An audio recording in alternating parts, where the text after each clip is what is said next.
मैं अपनी कविता के माध्यम से बताना चाहूंगी और कहना चाहूंगी। सर्वप्रथम मां शारदा के चरणों में पंक्तियां समर्पित करके अपनी बात को प्रारंभ करूंगी कि आदि शक्ति मात साथ है, बस इतना सा वर दे और शब्द सृजन के भाव को मैया वंदे मातरम कर दे, वंदे मातरम कर दे। और ये क्षत्रियों का पंडाल है, तालियों से आशीर्वाद देते रहिए। जोरदार तालियां हमारे मीर मोची की अगर चरणों में बजा दीजिए। बहुत बहुत धन्यवाद। साथियों, हमारे वेदों ने कहा कि अयम निजम पैरावती गणना लघु चेत साम उदार चरिता नाम वासुदेव कुटुंबकम। माना कि ये सारी पृथ्वी हमारा परिवार है और ये हमारे शास्त्रों ने ये भी सिखाया कि अहिंसा परमो धर्म, किंतु ये भी सिखाया कि धर्म हिंसा तथेच्छ है। गौ गीता गंगा गायत्री की रक्षा के लिए यदि हमें शस्त्र भी उठाना पड़े तो वो हमारा धर्म हो जाता है, कर्तव्य हो जाता है। उन्हीं भावों को महसूस करते हुए कविता लिखी, मैं समर्पित करती हूँ सभी वीर योद्धाओं के चरणों में। जो बुलवाना नहीं चाह रहे, भाई करो या तो किसी को बुलवा मत, क्या इन्हें बिठाओ सब लोग, क्या तरीका है यार? कोई आदमी बोल रहा है, उसे बोलने को देख में बिठा दो, ये तरीका सही नहीं है यार।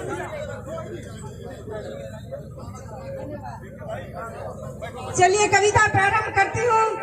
शस्त्र और शास्त्र क्यों आवश्यक है?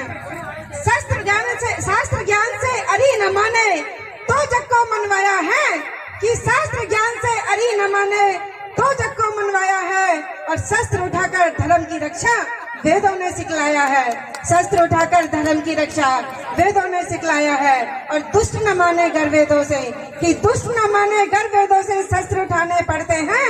और चामुंडाई विच्चई नमः के मंत्र जपाने पड़ते हैं, मंत्र जपाने पड़ते हैं। वीर भोगते धरा का सुख, वीरता की बात हो रही है।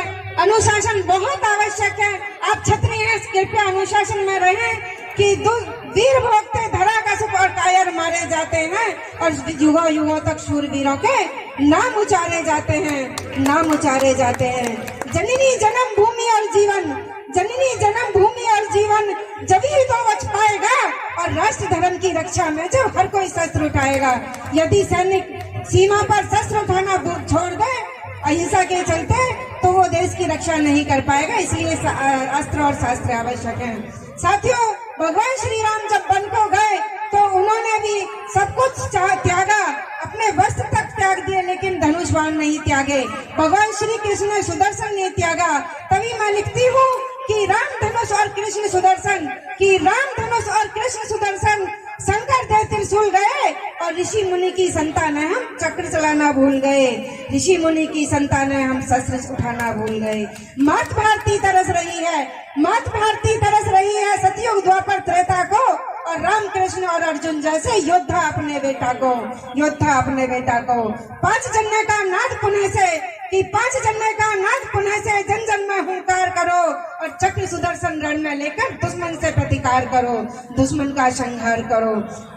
साथियों, हमारे तो ऋषि मुनि ने जीवित होते हुए धर्म की रक्षा के लिए अपने शरीर का परित्याग किया। ये पंक्तियां मैं महर्षि दधीची को समर्पित करते हुए कहती हूँ कि वज्र दधीची से पाया, कि वज्र दधीची से पाया और ब्रह्मा ने ब्रह्म दंड दिया। और पाठ अहिंसा का पढ़कर हमने क्यों पाखंड किया, हमने क्यों पाखंड किया।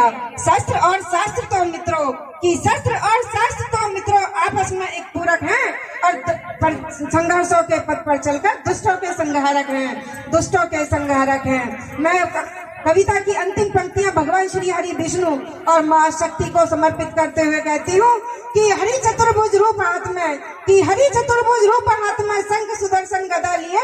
और महिषासुर मर्दनी अष्टभुजा में धनुष बाण शमशीर लिए, धनुष बाण शमशीर लिए। साथियों, एक चार पंक्तियां और समर्पित करके अपनी वाणी को विराम दूंगी कि भैंसे जीने वालों के, कि भैंसे जीने वालों के इतिहास नहीं लिखे जाते। और बिन संघर्षों के जीवन में स्वाद नहीं चखे जाते। और जीना है तो तोड़बंदी से, कि जीना है तो तोड़बंदी से उन झूठी बुनियादों की। और बिन साहस के तूफानों में दीप नहीं रखे जाते, बिन साहस के तूफानों में दीप नहीं रखे जाते। बहुत बहुत धन्यवाद सभी का, बहुत बहुत नमस्कार। जय जय श्री राम, जय श्री राम। भारत माता की, भारत माता की जय। भवानी, जय राजपूताना। धन्यवाद, नमस्कार।